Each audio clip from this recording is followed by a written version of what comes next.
And despite these concerns over the economy and the future, Brazilians are still traveling.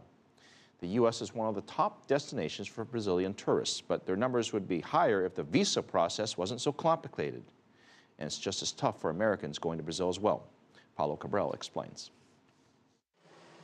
To apply for a U.S. visa in Brazil, travelers must first fill out an online form. That's just to set an appointment to come in person to an office like this, where more paperwork is completed and an interview is scheduled for some days later. On the arranged date, visa seekers come to the consulate to meet with an official who may or may not grant their visa for a fee. I live 400 kilometers away from the capital, so I had to take 2 days off work and travel here to apply. It's very bureaucratic. They should really find a way to facilitate this. It's a bit bureaucratic, but I understand they may need this.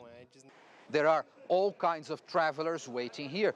Business people, tourists, students, others who simply want to visit family. And the U.S. believes there could be some here planning to immigrate illegally.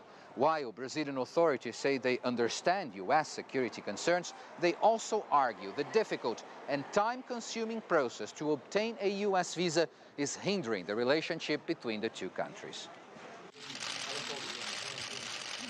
U.S. President Barack Obama and Brazilian President Dilma Rousseff are expected to discuss the easing of visa requirements on both sides when they meet in Washington at the end of the month.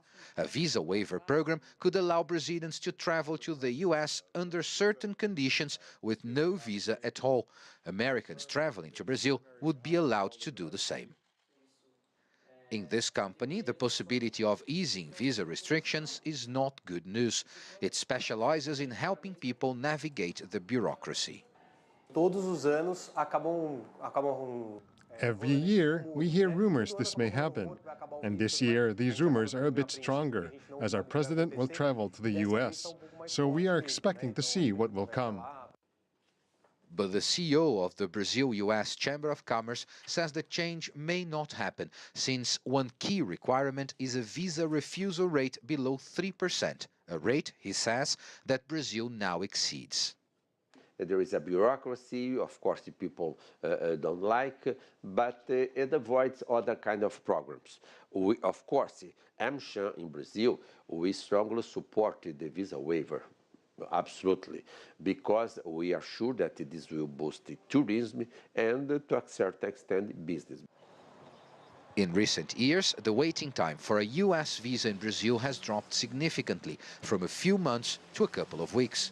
But those who need one complain it's still too much trouble to visit a friendly country.